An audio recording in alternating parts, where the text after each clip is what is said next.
everyone, welcome to the RotoGrinders Morning Grind podcast. I'm your host, Stevietpfl. It's Wednesday. It is November 6th. It is 2024. We have a 12-game NBA slate, 10 games on DraftKings, 12 games on FanDuel. I hear you all on Discord and Twitter. I will do my best to include the FanDuel games when they have their slate up night before. We recorded the night before, so it is currently Tuesday night at 10:20 Eastern. And they have it up, so we'll talk about the 2 FanDuel games on top of the 10 DraftKings games. Obviously, when we get to those last 2 games, we will talk mostly FanDuel pricing and scoring. So joined today by my good buddy, Will Priester, ChiefJustice06, fresh off his anniversary trip and looking fresh and happy. And what's happening, my friend? Nothing much, man. I'm doing good. It really was a good trip, and we didn't try to... So what was good about this trip, Stevie, we didn't try to run around and do like 1,000 things. That's decided, the best trips, yep. Yeah, like we committed to relaxation and good food. So we were, slightly out of town, had a real nice hotel, real nice suite or whatever. And man, when we got there, we went, ate some good seafood, got some dessert, like, you know what I'm saying? We just did that sort of like just hang out, chill, talk, laugh. It was great. Did some shopping too. So let me make that clear. We weren't getting away with not shopping. Okay, my wife does like to shop, so we did shop. There you go. But like all in all, like, we didn't try to cram 40 million things into it. It was real relaxing, man. So I had a good time. It was great to spend some time with her for our anniversary. So yeah, it was great.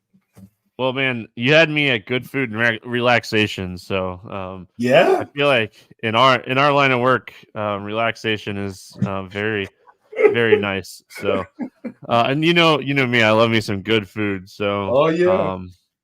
I mean, I'm feeling my chicken wings I had for dinner right now. So, they're hurting me. Like, you got to get those hot wings. You can't just get like mild or barbecue. You got to get the hot wings. Man, I've been cutting back, since I've been in the hospital. The doctor said, hey, man, you got to cut down on that sodium. So I really have. I've been sticking to it.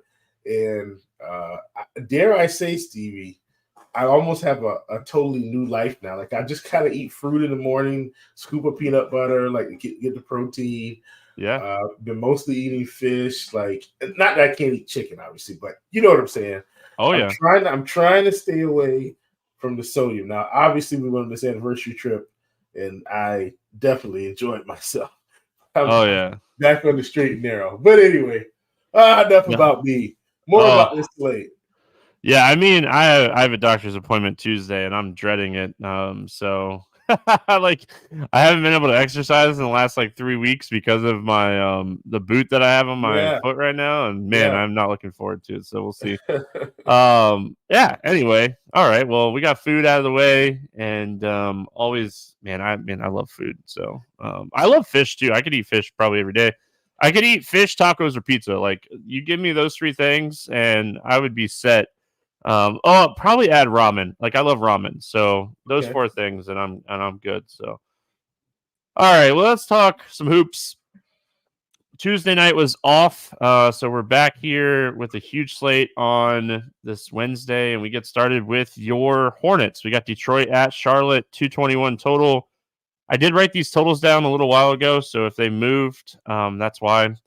Charlotte's a 1.5-point favorite. Klintman and Thompson out for Detroit. Jeffries, Richard, and Williams out for Charlotte. We'll talk about that Richards news here in just some. Yeah, it's a huge deal, and we'll start with it right here. I mean, one of my favorite bets, already made this, is a double-double for Jalen Duren. So his rebounding prop is 11.5, and I mean, I definitely could fire at that, especially with Richards out. But I fired at the double-double instead, and I might end up firing at the 11.5, and I might ladder it up to like 15. But he becomes one of the top plays on the slate. Richards was rebounding. I mean, he actually had the rebounding numbers okay for Charlotte. Still one of the worst rebounding teams in the NBA. But now that he's out, I mean, Jalen Duren is just going to eat inside today for Detroit. Yeah, I mean, first of all, Stevie, just for DFS at 5,900, because it had those explosive games consistently. So I don't want to overlook the fact that, I mean, just recently he's had 17 rebounds in a game, 14 rebounds in a game. So the upside is definitely there. This is a spot where he should really eat here. So I'm with you. We've attacked rebounds for Charlotte all season. We talked about, I think this was on the Friday podcast last week, Steve, where we said, hey, we weren't going to take the Tatum rebound prop, but he could definitely get there. And I think he got there in at least one of the games. He got there in the first half. I mean, because Horford ended up sitting and Tatum hit his rebounding prop in the first half. Like I was able to jump on Tatum's rebounding prop as soon as the Horford news came out in that game. And he hit it in the first half. Yeah. So like, it's not like we're not making this up. The Hornets will give up rebounds. And so, Durant, I'm with you. Top play on the slate, hands down. Stevie, I know you've been waiting to play Kate Cunningham. I'm telling you, today is the day. Like, I think you can get on the Kate train. He obviously had a good game against the Lakers. Had a triple-double, Stevie, a baby triple-double, 17, 11, and 11. I'm not saying a triple-double's in the cards, but I do think this is a spot where he could get off here. And so for me, not Ivy, Duren and Cunningham are the two primaries for me, despite the fact that, there's some other guys you could play. I just think those are the main guys you need to consider. Yeah, I mean, I played Cade against the Lakers the other night. I talked about him on the podcast. I love this spot for him. Go right back to the well on him in this matchup. Duren, Cunningham, LaMelo, I think is a really interesting three-man stack here. And then just kind of trying to figure out who's going to get the minutes at the 5. I assume they're going to have to play Grant Williams as many minutes as he can kind of handle here. Cause I mean, the other big man they have is Taj Gibson. And I don't think they want to run Taj Gibson out for 30 minutes. I could be wrong, but I feel like this is one of those spots with Williams out and Richards out now. Grant Williams is just going to get as many minutes as he can possibly handle. Kind of hard to look at the minutes from the other night because Charlotte got blown out by Minnesota. None of their guys got a lot of fourth quarter run. So I think Grant Williams is the guy. I think Taj starts for what it's worth, but I don't think Taj plays more than 20, 25 minutes. I think you want to play LaMelo. I think you want to play Grant Williams, and I think that you could still take tournament shots on man at 5,200 here against Detroit. Yeah, for sure. Agree with everything you said, man. LaMelo is the primary, even though he's 9,900. Listen, the upside is there. I'm with you on Man. Man has been really good in limited minutes. Even when he's not playing 30 minutes, he's still been really effective for us. In close games where he's going to play 25 to 30 minutes at 5,200, he's definitely been able to pay off that price tag. So great call out there. I'm with you, on Grant Williams. I think he gets the bulk of the minutes, whether he starts or not. At 4,500, this is a guy that we saw, Stevie, even last season when we had all these injuries down the stretch to some of our bigs. We were giving him 30 minutes a game. So I definitely think he's the guy that picks up the bulk of these minutes because he's kind of dual purpose. He's kind of in between 4 and 5, and if we want to play a little small, he'll definitely be in there. So I'm with you on that for sure. And it seems like the Seth Curry experiment might be over. They've been starting Josh Green recently.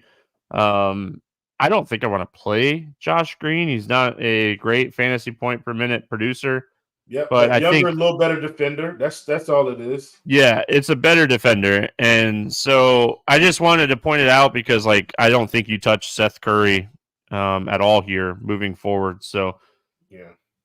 All right, we got Orlando at Indiana taking on the Pacers. 225.5 total here. Pacers a 6.5 point favorite. Obviously, Paulo and Wendell Carter Jr. out for Orlando. And then on the Pacer side, Jackson, Neesmith, Wiseman out, Nembhard questionable. Let's start with my Magic. I mean, Jalen Suggs now up to 6,900. He saw a couple really big games, and then his price jumped up a lot, especially with Paulo out. Had a tough stretch. I think this is a much better spot for him. What do we like here for Orlando? Yeah, I think deciding whether or not you want to play Suggs is a real decision, Stevie, because he's got 40-point upside easily with these other guys sitting. It's just whether or not it shows up tonight. So at 6,900, even if you don't make him a primary play early on, I think he needs to be in your player pool if you're doing multi-entry. So, like, if you decide you're not going to play him in single entry, okay, I mean, I guess I can see that. But if you're in any type of max multi-entry situation, I would say anything near 20 max or more, Steve. I think Suggs needs to be in your pool because this is a guy we've seen, pretty much explode for a good part of this early season. And then with Paolo out, I mean, we've seen what he can do. So totally like him. With Wendell Carter out, Goga did come back, played 27 minutes against OKC, Stevie. And so I think, we were trying to figure out like how they would handle this with Mo Wagner, but it seems like Goga, excuse me, is the true backup here. And he's cheaper than Wagner. So, I'm perfectly fine with that. Now, we've also seen that I think as we assume, Stevie, that Jonathan Isaac was not going to pick up big minutes. Like they don't want to give him big minutes. So between Goga and Wagner, I think Wagner, the guy, and a great call out by you as well in terms of how they would handle, I guess Anthony Black and kind of this band of wing players, if you will. But I think the main guys, man, Suggs and Goga for me, I think are the main guys in terms of who I want to play. And then of course, if you want to play Franz Wagner, I'm not going to fight you on it. I think he's priced where he should be. Yeah, I think it's really interesting, the Anthony Black thing. I mean, the last two games for Orlando kind of been blowouts. They got blown out by OKC and Dallas back-to-back games, back-to-back nights.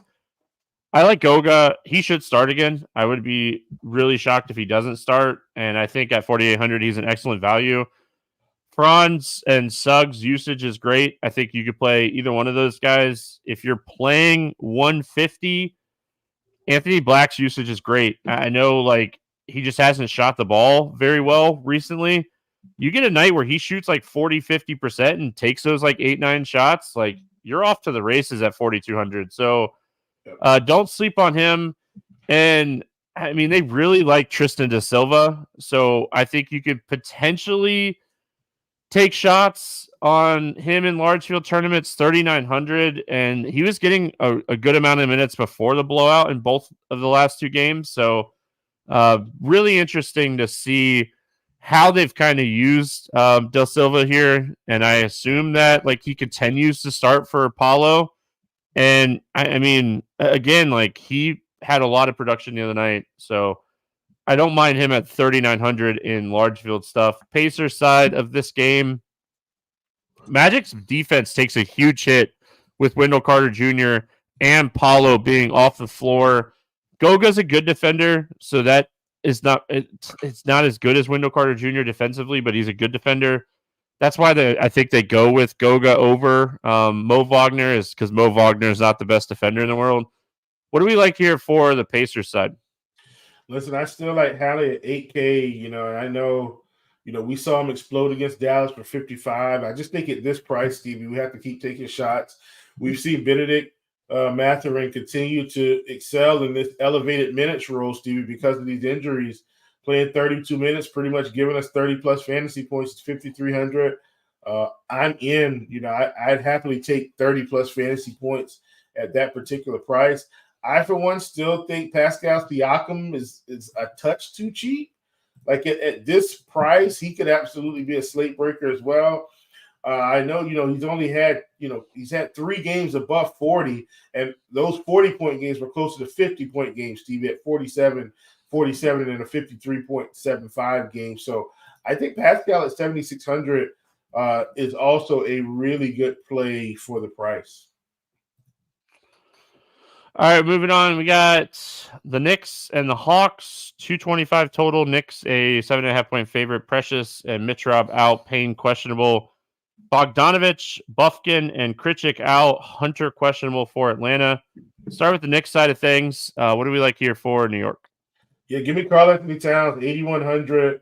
Has been continuing to play well here down the stretch over these past few games, so I really like him. And I think he's my primary play. If these guys are playing big minutes, like Bridges is going to have some games, and I definitely think him and Hart could have one of those games in this particular spot. I think OG could have one of those games. He's put up 40 in back-to-back games. You get what I'm saying, Steve? These guys are playing so many minutes. I think any of these starters are okay, but if I had to rank them, I think for me it's Towns. It's probably OG for the price. Bridges, Hart, Brunson. And I guess everybody's probably saying, well, Brunson is last on your list, but I like Brunson. I just think Towns is better right now for the price. Yeah, I agree with you. I prefer Cat over Brunson as well. Like, and it's, you look at it at the end of the day, like Brunson has the highest usage rate on this team. It's at 33%. Brunson has the ceiling to go off in any game. So if you wanted to play Brunson, I would never talk you off of him. I mean, 33% usage rate at this time of this NBA season is great. So I would not talk you off of him. I prefer Cat just because he's a little bit cheaper, but I wouldn't talk you off of Brunson. I like OG a lot. I think OG at 5K is going to be a very chalky play on this slate. It's a great spot for him. He's been playing really good basketball here recently.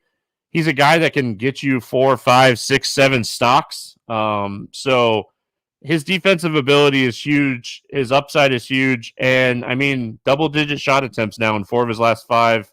Minutes are great. I like OG a lot. Atlanta side of this game, I mean, Trey's probable. I know he has a question mark tag, but he's probable. He's expected to play.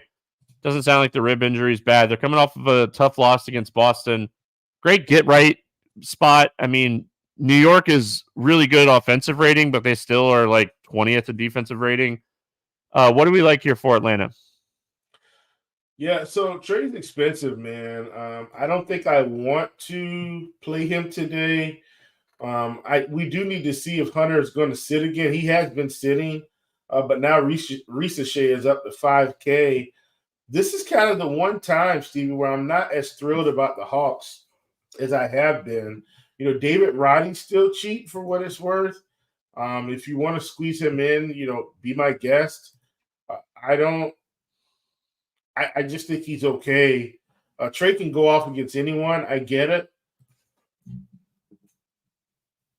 Excuse me, I'm so sorry. But I've been stacking the Hawks games all season so far, Stevie.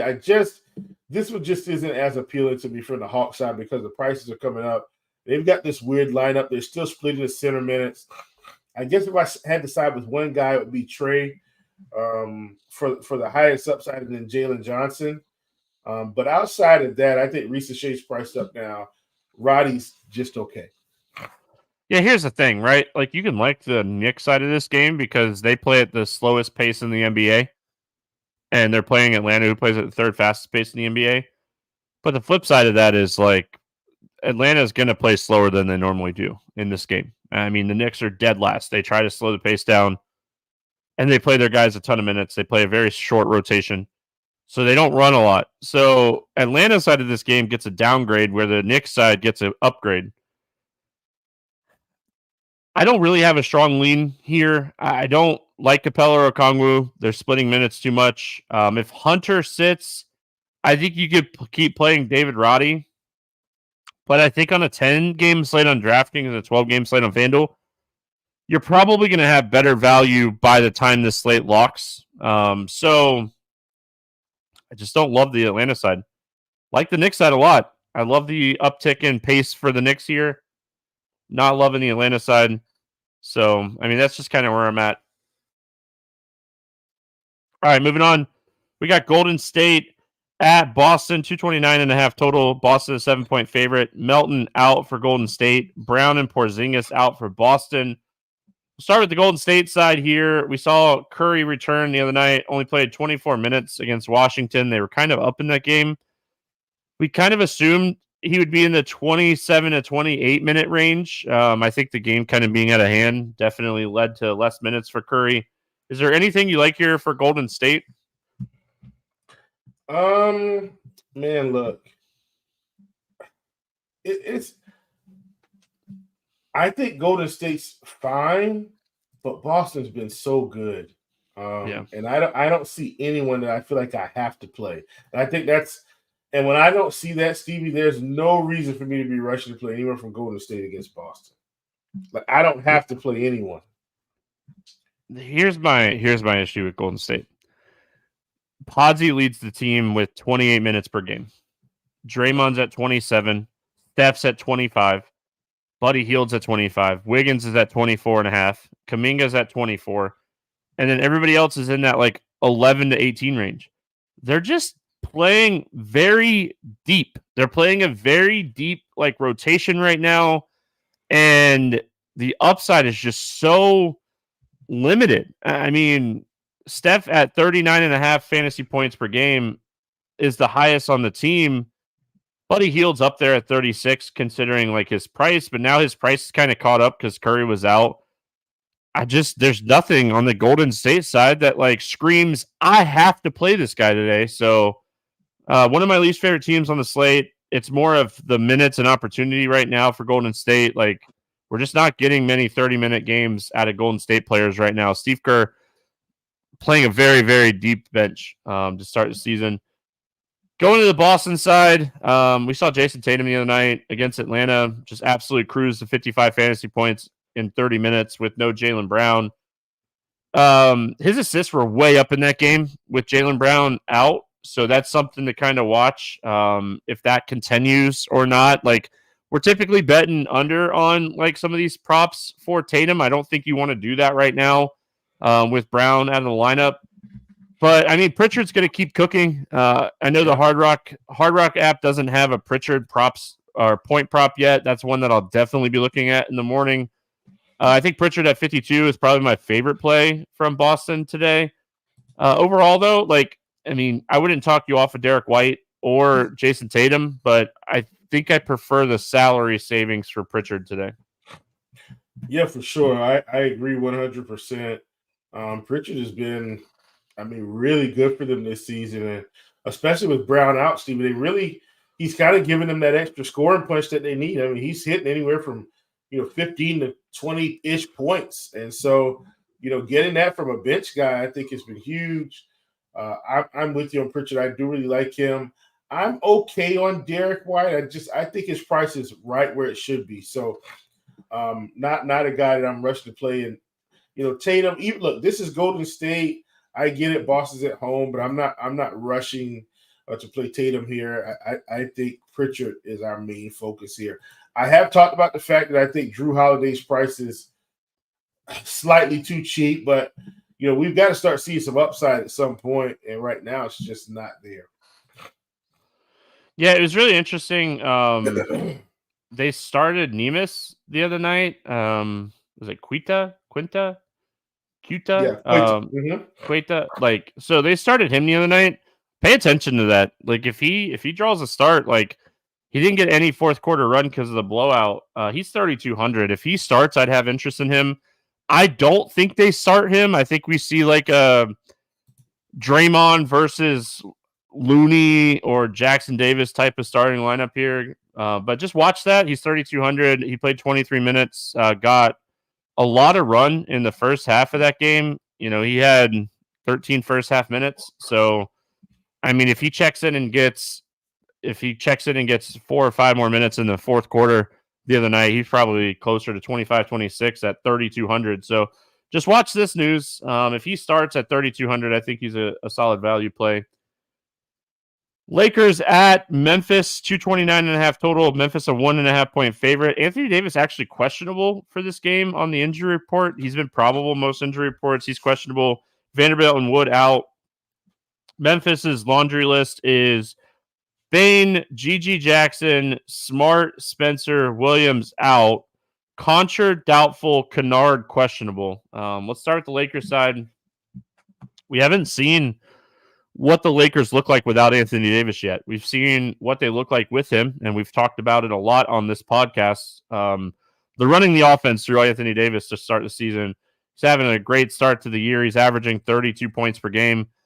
If he's out, I think you got to bump up everybody because the offense changes. I personally think he plays, but he did get an ankle sprain. That is always worse the next day. I mean, anybody that's ever sprained their ankle, it's always worse the next day. So obviously they had the day off on Tuesday. We'll see where AD ends up. But I think it's a huge thing if he's out in this game. Yeah, I'm with you. If he's out, and I'm just going to go ahead and give this. If he's out, Reeves is in play. Russell is in play. LeBron's in play. Hachimura's in play. Hayes. Yeah, all these guys. Yeah, Hayes is in play. If he's in, business as usual. Give me Anthony Davis all day. I still won't be thrilled about LeBron, and he has come on a little bit here recently, but LeBron's just not someone I'm going to be playing regularly unless AD's out. But I will have interest in Russell and Reeves in this spot against Memphis, who are also playing at one of the top paces in the league. It's incredible that LeBron James can still go play a 40-minute basketball game at the level that he plays. You know, I'll never argue for Michael Jordan or LeBron. I used to be heavy Jordan. I don't think it's fair to compare those two guys, but LeBron James is the best that we've gotten to witness. I mean, we got to see Michael Jordan when we were young, don't get me wrong, but for growing up purposes, what LeBron has been able to do is just incredible. So the other guy, like if Davis sits, Rui at 54 would probably be one of the top value plays on the slate. He's already playing a ton of minutes, so it's not a minutes thing. It's more of, you know, his production would go up. So rebounds would go up, points would go up for Rui. Different goats for different generations, correct, Dave? I mean, I agree 100% with that. Derek says Earnhardt or Jimmy Johnson. Earnhardt for me. I think that Earnhardt is the best NASCAR racer ever. So don't get me started on that. Jimmy Johnson's probably not even in my top 5. Memphis side of this one. Will, who do you like here for Memphis? So when are they going to give Ja Morant, when are they going to unleash him, Stevie? And they're starting to get close, right? Like, we're starting to see the minutes ramp up here. 33 minutes in this Brooklyn game. Watching him do a couple 360s the other night, like, I think we can all assume that Ja Morant is good. Yeah, so at 9,200, Ja might be one of the best tournament plays on the slate, Stevie. Like, the minutes are steadily on the increase. Match up with the Lakers at home. You know, really like him here. You know, how do you feel about Jaren Jackson Jr. at 7K? His minutes are back up. Obviously, I feel like he's another high upside play for the price. Still no Bane. I think those two guys, man, Morant specifically, there's a high upside play in this spot against the Lakers. If AD sits, it might be even better. Yeah, I mean, Memphis is a team that's just playing really good basketball. I think they're second in the league with like assists per game. So they're just playing really good basketball to start the year. I mean, you love to see it because, I mean, they have Ja and they have Triple J, but they don't have like that big name. I mean, Ja is a big name. Don't get me wrong, but they're just playing good basketball. I really like Scottie Pippen Jr. This kid is really talented basketball player. I think his assist upside is massive in any matchup. 6K is a little steep for him for me. But I think if you're playing 150 or if you're playing like a 20-inch max, I don't mind Pittman. Jalen Wells is getting a ton of minutes. He needs to put together that night where he like plays the 35 minutes and shoots well. And when he does that, like he's capable of like 25 to 30 fantasy points. I think his price has just increased too much now where it's really hard to play him at his price. I think if you wanted to play Jalen Wells, you play him on FanDuel. He's 4,900 over on FanDuel compared to his $5,500 price tag on DraftKings. So 25 at 4,900 is not going to kill you over there. And if he has a good shooting night, he definitely has the upside. You mentioned, like, when are they going to unleash Ja? Well, they finally let Edey play the other night. I mean, he was absolutely crushing Brooklyn inside. That's another team we want to continue to pick on, big men, by the way. Brooklyn looks awful against big men to start the season. I mean, Zach Edey's interesting because if they give him the run, he has a ton of upside. Is he going to struggle against AD? Who knows? So, I mean, I think this is a spot you could take some shots on Edey, but it's probably Ja mostly for me. Pittman and large field stuff. And then, like I mentioned, I think you could take some shots on Wells on FanDuel. Yep. San Antonio at Houston, 214 total. Lowest total on the slate. Houston, a 6.5-point favorite. Jones, Shohan, and Vassell out for San Antonio. Adams out. Brooks and Easton questionable for Houston. Going to San Antonio here.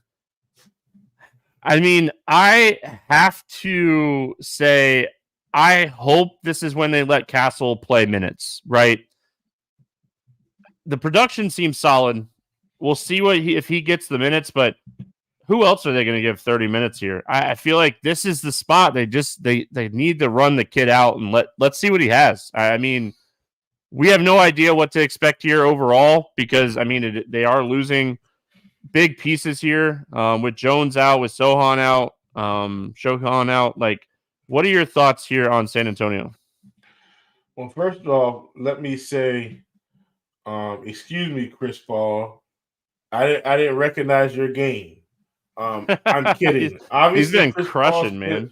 Yeah, like, what is happening with Chris Paul? I mean, I expected this guy to play 20, 25 minutes a game and just kind of be a blah fantasy player. Stevie, no. Chris Paul says, hold my beer.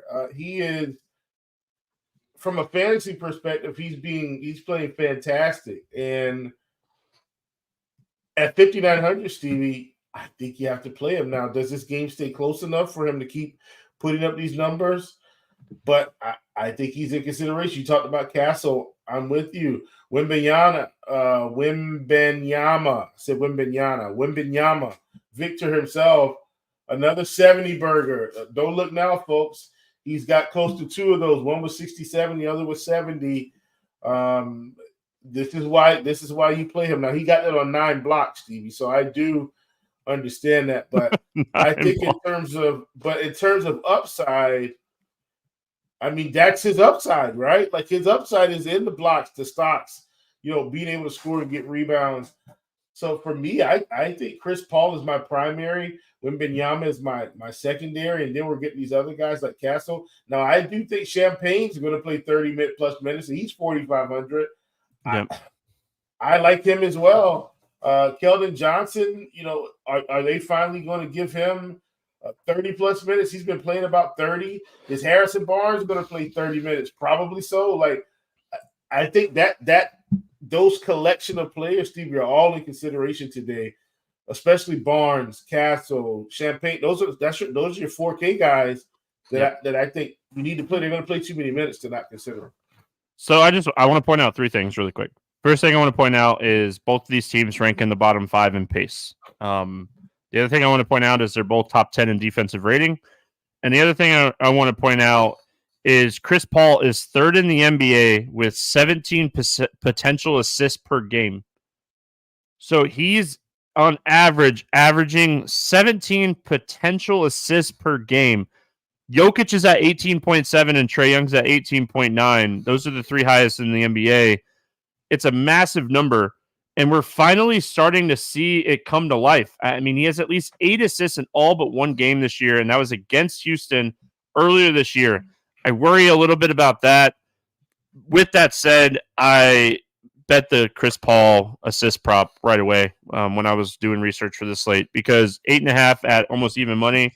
I'll take my chances with the way that he's been playing, with the way that San Antonio's been kind of running the ball with him. And I mean, Chris Paul's been great to start the season. So like Paul a lot at 5,900 here. Again, his worst game, 2 games this year against Houston. So he did have 9 assists in one of those games. So I don't think you worry too much about it. Wemby's ceiling is the highest ceiling. Just continues to be one of the highest ceiling players in the NBA. So don't sleep on him. But yeah, a lot of value here. Like you mentioned, Champagne at 4,500 should play 35 plus minutes. I really hope that like Castle gets the run here. I mean, he did start the second half the other night when Sohan left the game. So I assume that they're going to give the kid run, but who knows with San Antonio? They're like one of the most frustrating teams in the NBA to try to figure out on a nightly basis. So I was just kind of pulling up game flow really quick. So he got 11 minutes in the second half the other night. So out of his 20 minutes, he played 11 minutes in the second half. So 22 minutes potentially if he starts. So when is the Harrison Barnes experiment just going to be done? I mean, like, guy plays 35 minutes a night and does nothing. Yeah, I mean, they play a really tight bench. So, like, there's so much upside. Anyway, like, there's just so much upside here. Like, I like Wemby. I like Paul. I like Champagne. I like Castle. I don't even hate, like, tournament shots on, like, Keldon Johnson. That's what I'm looking at here for San Antonio.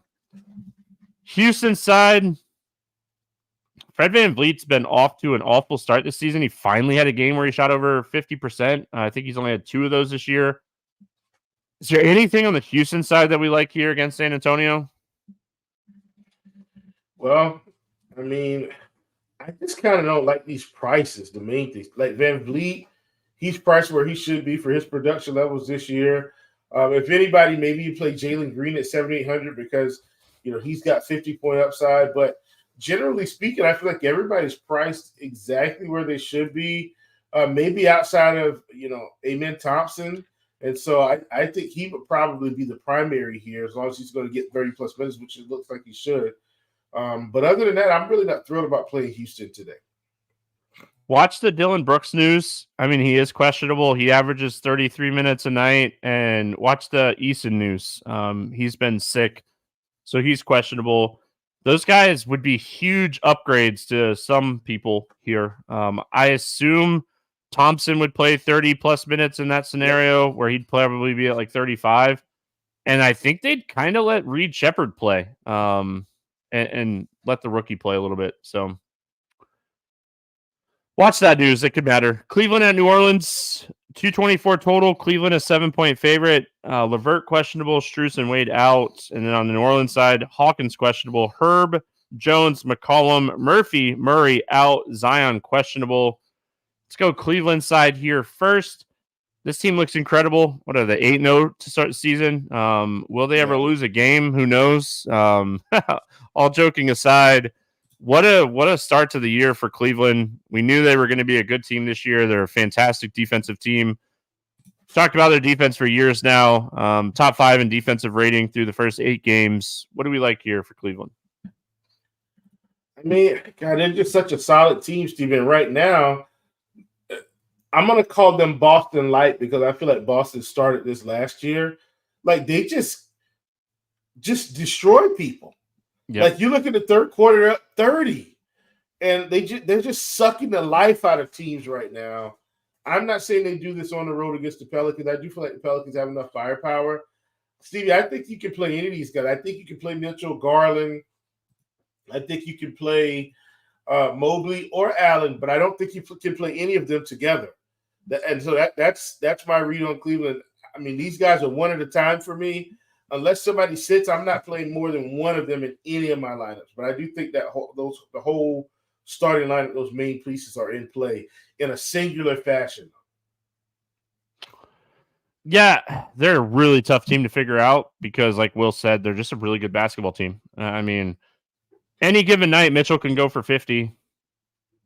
He's 8,400. There's better $8,400 plays today. Yeah. Mobley at 7,500. His ceiling's just kind of been capped because, like, him and Jared Allen just play well. Like, I think if you're going to take, like, a ceiling play, it would be Allen not Mobley, right? I mean, Allen has showed a couple 45, 48 fantasy point games, and like Mobley had the game against Toronto where he absolutely started the season on fire.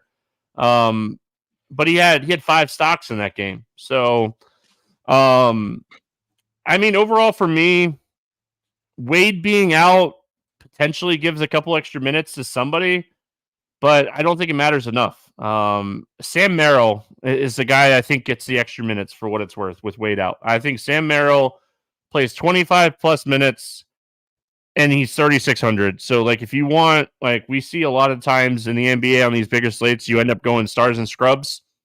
If you want to take a shot on him, go right ahead. I'd play him over Okoro. Okoro just sits in the corner on offense. He's out there to play defense.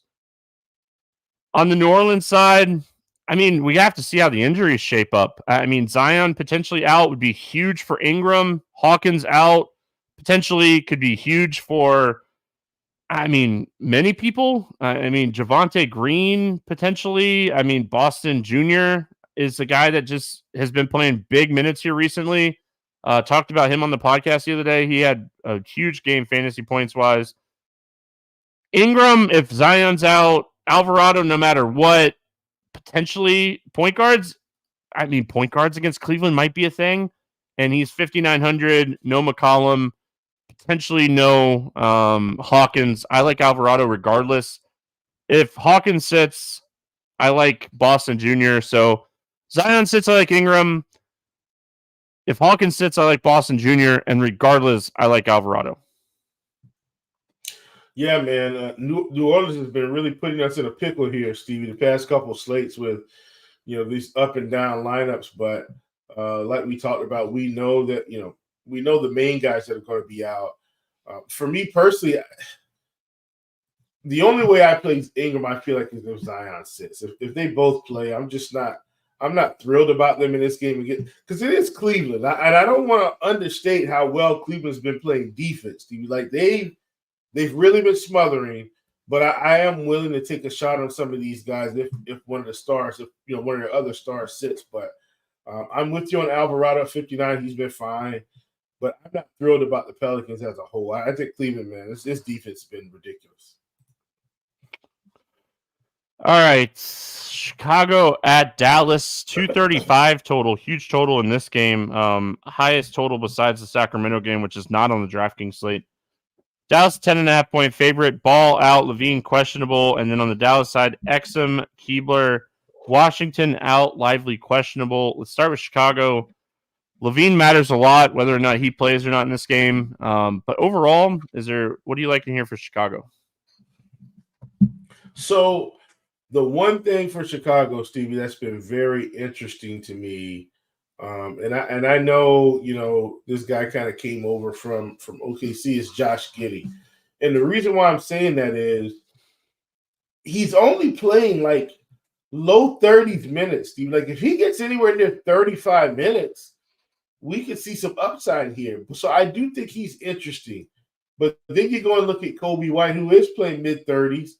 If Levine's out, I'm totally in with White. If Levine sits, I would be probably interested in Vooch also. We've seen him explode for, several big games here recently, Stevie. So if that's kind of the thing for me, if Levine sits, White, Giddey, Vooch, I'm in. Perfectly fine rolling those guys out there.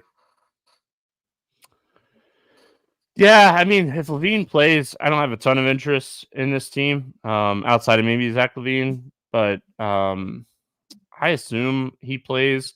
Vooch has been playing really well. I could see taking some shots on Vooch. I mean, a cool 50 from Vooch is not bad at 8,200. I mean, just a consistent producer.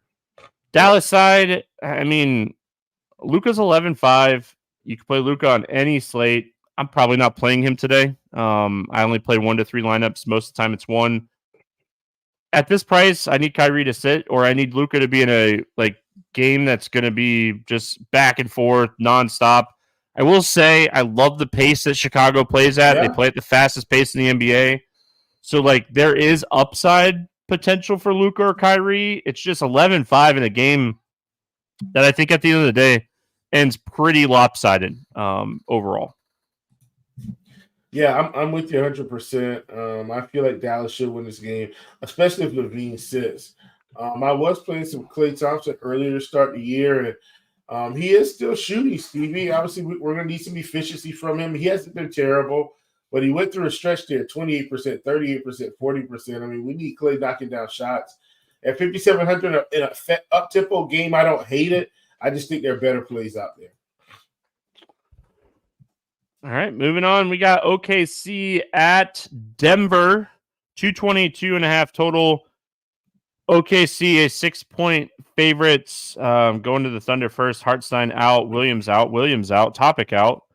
Denver side, Gordon and Murray out, Kinkar doubtful. So obviously we got a lot to talk about on the Denver side of this game. Let's go Thunder first. What do we like here for OKC? SGA should be fine. Chet at 8,500, like he started the season like on fire, Stevie. Has since come back down to earth, but I still think the upside is there, so I'm okay with him.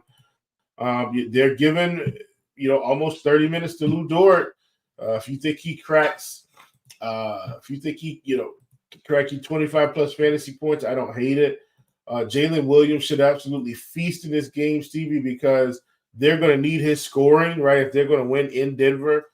So Williams at 7,600 is actually a guy that I really, really like in this spot. But yeah, Williams, Holmgren, and SGA. I mean, those are the primaries, and they should be. Yeah, it's been really interesting to watch what the Thunder have been doing. They've been mixing up this starting lineup a lot. If Aaron Wiggins starts, I like him at 3,700. They've kind of been messing around with like Wallace, Joe, Wiggins. When Wiggins started the other night against the Clippers, he played 30 minutes. He had a really solid game, put up 28 fantasy points. So I watch that news because if he starts, I don't hate that. I don't like, it's not a bump for me for like Wallace to start. I don't care. Like I'm not playing Wallace regardless. I prefer SGA over Holmgren in this spot. I think SGA has a huge ceiling in this game. Not that Chet doesn't, but like kind of slowed down. He had that like really strong to start to the season where he had like 12 blocks through the first 3 games. So obviously his defensive stats could pick up a little bit. My question for you is, 1, how do we not play Jokic today? And 2, how do we not play Christian Braun today? And I want to add a 3 in there, Stevie. I think we need to be playing Russell Westbrook also. Oh man, listen, that's our famous last words right there. Here's the thing: he's 5K on DraftKings. Yet it's OKC. He's going to be playing 30 plus minutes, Stevie. Last game he put up 40. The game before that he put up 27. If he ends at 32, doesn't hurt you one bit. In fact, you should be fine. So him, Braun, and Jokic, I think they're the best plays on this team right now for the price. Now, does Michael Porter Jr. come out like gangbusters because we're not going to have Gordon? Maybe so, right? Like I'm perfectly fine with that, but I still think for the price, it's Westbrook, it's Braun, and then Jokic up top. Yeah, I'll say this. Aaron Gordon got hurt in the first quarter the other night, so we got a second half kind of thought process from them. Peyton Watson checked in for Aaron Gordon when he got hurt and played a bunch of minutes. He played a ton of second half minutes. So that's another guy at 3,400 that you could potentially take some shots on today. Because 31 minutes weren't a fluke. Like he really legitly, he started the second half and got a ton of run. So he played 16 minutes in the second half. So if he gets 30 minutes here at 3,400, that's how you kind of average him and Jokic out and you're off to the races. You throw Russ in there and you can play all 3 of those guys and it averages out pretty well as far as how much it's actually costing you to play. So just throwing that out there, Watson, Westbrook, Jokic, all in play. And I don't even know if you necessarily have to run it back with anybody from Thunder. If you wanted to, like, I wouldn't talk you off of it. But where I would want to run it back is like if Wiggins starts at like 3,700 and I have a little bit of risk on the Thunder and just kind of play the Denver role with everybody out. I mean, we saw 6 guys play 25 plus minutes and 5 of those guys played 30 plus minutes the other night with Murray out and Aaron Gordon leaving in the first quarter. So they're going to play their guys. Got to take advantage of it in this matchup. Even in a game that's tough, you got to take advantage of it. Miami at Phoenix is where the DraftKings slate ends. We got a 222 total. Phoenix a 5-point favorite. Jaquez and Love out for Miami. Phoenix is good to go. Bradley Beal is probable. Jaquez out. I assume Jovic starts here at 4,200. Another potential value play. I mean, I think Tyler Hero is just the guy I'm playing most of the time from Miami. Like, what are your thoughts here on the Miami side? I'm with you on Hero. I just haven't really been playing Miami. Like, Bam on paper looks too cheap, Stevie, and I think he probably is. But this team has been very weird also this year. But I think at 7,500, I think he takes some shots. I'm with you on Jovic. Jimmy Butler at 7,600. This should be a competitive game. Like, at some point, Stevie, these prices are going to be too cheap on these guys. So I think while they're this cheap, we need to be taking some shots. I'm not saying we need to be loading up on Terry Rozier because clearly his role in this team is nothing compared to what he was doing in Charlotte the past few seasons. But I still think at these prices for Hero, Bam, Jimmy Butler, Jovic, I think those prices are too cheap for the amount of minutes they're going to be playing and what the team may rely on them for in terms of production in this game. Other side of this game, any interest here in Phoenix? I mean, listen, KD's been pretty cheap. I know Nurkic went like Nurk-itch. He just went off against Philly. I'm not expecting that in this game. Kevin Durant's 8,800, Stevie. Like, if you want to play him, I'm not going to stop you. Royce O'Neal's been getting minutes. He's 4,600, but I don't think he's necessary. If he's last piece in, I don't hate it. Devin Booker's 85. KD feels like the best play to me out of this group in terms of the bigger spins. And then on the lower end, it's probably Tyus Jones for me. But I still don't think anybody on the Phoenix team on the lower end are must plays. If anybody, I would play Kevin Durant at 88. All right, going over to the FanDuel slate now. We finished with these last 2 games. We got Philadelphia at LA taking on the Clippers, 219 total. Clippers a 1.5-point favorite and beat out. Mamba and Kawhi out for the Clippers. We'll start with Philadelphia. Paul George returned over the weekend. I think it was over the weekend, right? Or was it Monday? It was Monday. Sorry. It throws me off when I don't have those late games. But he returned. He played 31 minutes. What do we like here for Philadelphia? I think it's okay. Like, Drummond is 6,400, but I don't really like this team right now, Stevie, in terms of let's call it fantasy plays. Like, I know Caleb Martin was going to probably play big minutes, but okay, I don't care. Tyrese Maxey at 9,100 is probably your best play. Once Paul George gets rolling and gets acclimated, maybe he's a guy that we can consider. But I just think it's Maxey mainly for me off this team right now. Yeah, I mean, Maxey's your huge usage guy.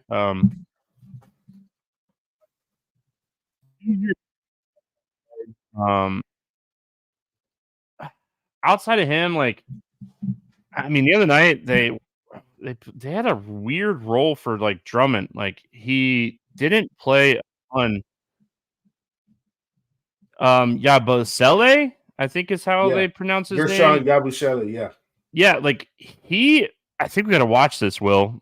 He got a lot. He finished the whole fourth quarter. I mean, 30 minutes. He's 3,900 on FanDuel. I don't love a lot from this game, right? This is a low total game. We have a lot of good games on the slate. The next game that we're going to talk about is an absolute banger. I think you could potentially take some shots here on Yabusele at 3,900. I mean, I think there's risk involved, obviously. He was good in the Olympics, which is probably what helped him get a contract. Yeah, I mean, he's just a hustle player, right? Like, those are the types of players that have that big FanDuel upside. I mean, he can get 3 to 5 stocks. So I don't mind it at 3,900. I think he's your large field tournament play, cheap tournament play over there on FanDuel. Going to the other side here, I know, like, we're going to see a lot of people like, hey, Paul George is going back to the Clippers. Not yet, right? Not yet. He's just not ready yet. What do we like here? And he can make me eat it, but I mean, I'll eat it because I'm not playing him. What do we like here on the Clippers side? Well, James Harden's been fantastic most games, so of course I don't mind Harden at all.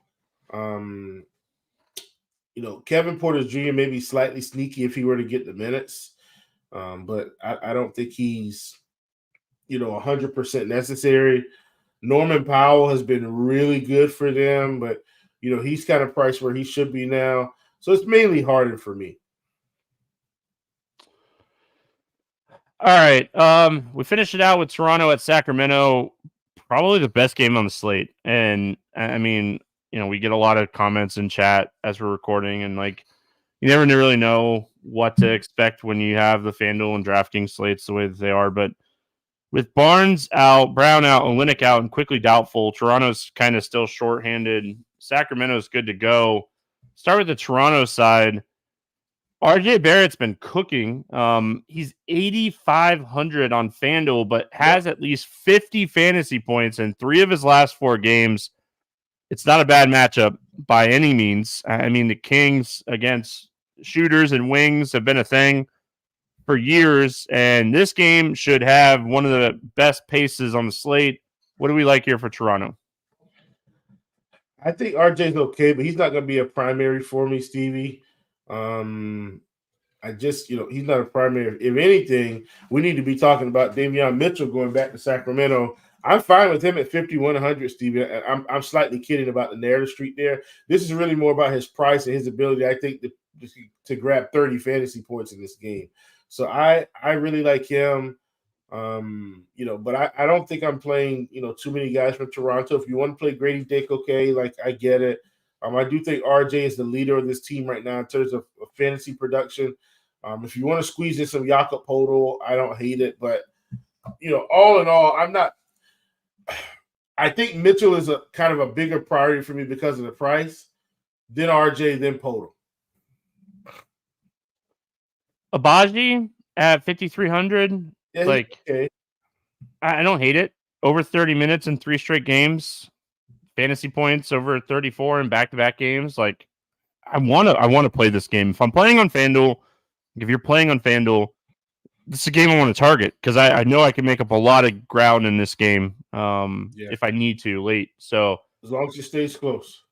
Yeah, I mean, if you're playing FanDuel and you're like really heavy on the Denver game, we talked about a lot of pieces in that Denver game, and you're like, all right, well, my 7 and 8 o'clock games don't look like they're going great. This is where you pivot. If you're on FanDuel, you just like full sail, go from Denver to this game. Yeah. Sacramento side of this one, I mean, I love Sabonis today. He is by far one of my favorite plays on FanDuel at 9,600. If this game stays close, he absolutely smashes today. Yeah, totally get it, and I agree with you 100%. The other thing here from Toronto that I think we've talked about before is, just kind of playing the cheaper guys. So, like Malik Monk is 5,600, and while that's maybe a little bit more expensive than these other guys, if Herter were to sit, like I think that's going to open it up for Monk even more. So I did want to mention him. Obviously, you can play safe DeRozan, you can play some upside for Fox, but Sabonis is definitely the primary for me, and then probably Malik Monk. Yeah, I don't hate that. I was pulling up. I was looking at Sabonis's point, assist, rebound prop 39.5. I'm going to bet the over on that.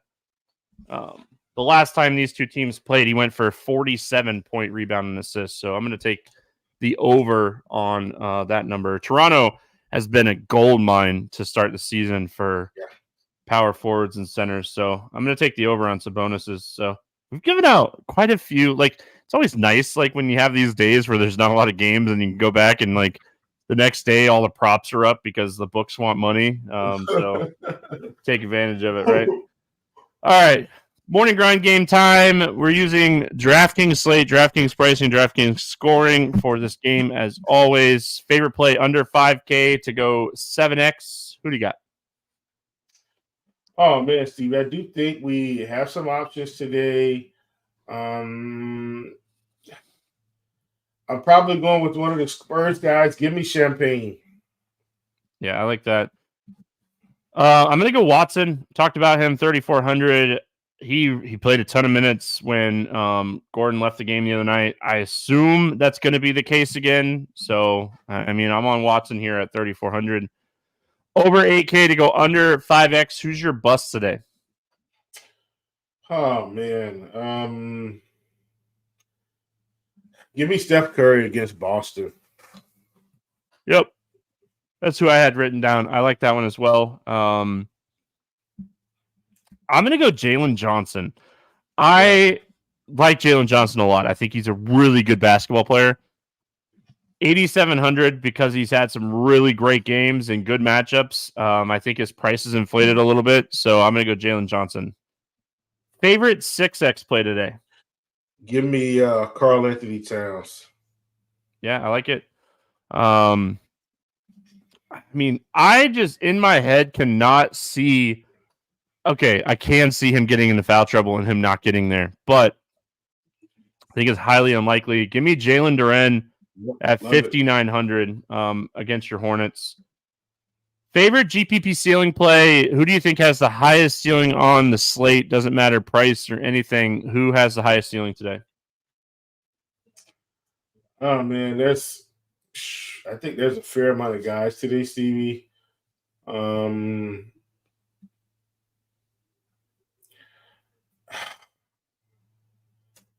Honestly, I'm going with Luka. Like, there's a matchup with Chicago. He could go off in this spot. Yeah, I can see that. I mean, you're not going to hear me push back. I'm going to go Jokic. No Aaron Gordon, no Jamal Murray, Nikola Jokic, big game incoming. Absolutely love this spot for him. Just talked about, like, Toronto. He just put up 72 fantasy points against Toronto. Like, how good is the matchup against Toronto for Sabonis? I mean, let's get weird GPP play. Who is your let's get weird GPP play today? I'm hoping this is still weird, Stevie, because I think hopefully people are afraid of the minutes. Give me Ja Morant at 9,200. Yeah, I mean, I don't think you'll get a ton of ownership here. Especially on a 10-game slate and a 12-game slate on FanDuel. Like, ownership should be spread out outside of, like, a few guys. I think a few guys will get really high ownership today. I feel like this is kind of off the board. I could be wrong, and he could be chalky, but give me OG from the Knicks here at 5K. Huge pace-up spot. OG 5K. Yeah, I mean, I could be wrong. He could be popular today. I mean, I assume he'll be projected well, like popping in projections a little bit, but I'm not too concerned about ownership. So give me OG at 5K. Betting portion of the show, any lines or bets that are standing out to you today? I know you went with the Jalen Duren double-double, Stevie. I think I'm going with the Jalen Duren more than 11.5 rebounds. I think that's been our layup of the season. Not really a need to slow down there. I'm going back to one of my Tatum unders, Stevie. Now, this could be a little risky because obviously he didn't get there. They've got him at 6.5. I'm still going under 5.5. You can get him at plus 118 on FanDuel. You can get him at minus 139 basically on Sugar House. But I know Tatum's going to be doing a lot, but trust me, in terms of the assists, that's hit or miss. When I say hit or miss, very seldomly this man going for 10 assists. Like he's 6 and under, 5 and under most games. I'm going to continue to lean into that. Something else I'm going to continue to lean in on. As much as Boston's been blowing out people, Drew Holiday less than 9.5 rebounds and assists. If that's out already, if it's not, just come back to it. It's at 8.5 today. I think it'll be at 9.5 by the time the game starts because of no Jaylen Brown. But that's another one I've been leaning into, Stevie, that has worked out tremendously. It's like, hey, sometimes you just find your niche with these things, and it's wash, rinse, repeat. Those are a couple wash, rinse, repeats for me for sure. Yeah, I mean, gave out a few on the show. Jalen Duren double-double, -125 for a double-double for him. I like that one. Chris Paul over 8.5 assists. Talked about him being, what did I say, like 17 expected or assist potential per game. Mm-hmm. One that we didn't talk about that I bet pre-show, Jarrett Allen over 11.5 rebounds.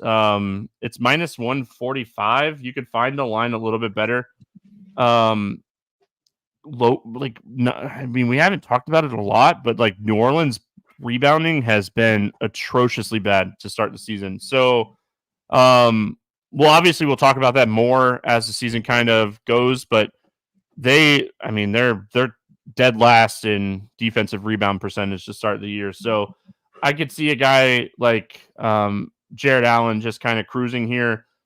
I mean, he hits this line a lot. He's the rebounder on this team. So I bet his over 11.5. And then we talked about Sabonis points, rebounds, assists, -111. So over 39.5. So we talked about a lot of bets on the show. Will, any final thoughts before we get out of here? Negative, man. Everybody enjoy your night, enjoy your morning, enjoy your day. Let's make some money. Hope everyone has a fantastic Wednesday. We're back Thursday with the football show. Week 10 NFL already here. I think it's week 10, right? Started doing my research. I'm very interested to talk through this slate with Noto on Wednesday night, because I don't love it. It's not my favorite slate. So maybe after we talk through the slate, I'll like it more. But yeah, I mean, NFL this week should be really interesting. Might drop my volume down a little bit this week. Yeah, can't speak. Hope everyone has a great Wednesday. Man, I'm just all over the place. Have a great Wednesday. We're back tomorrow. We'll see you then.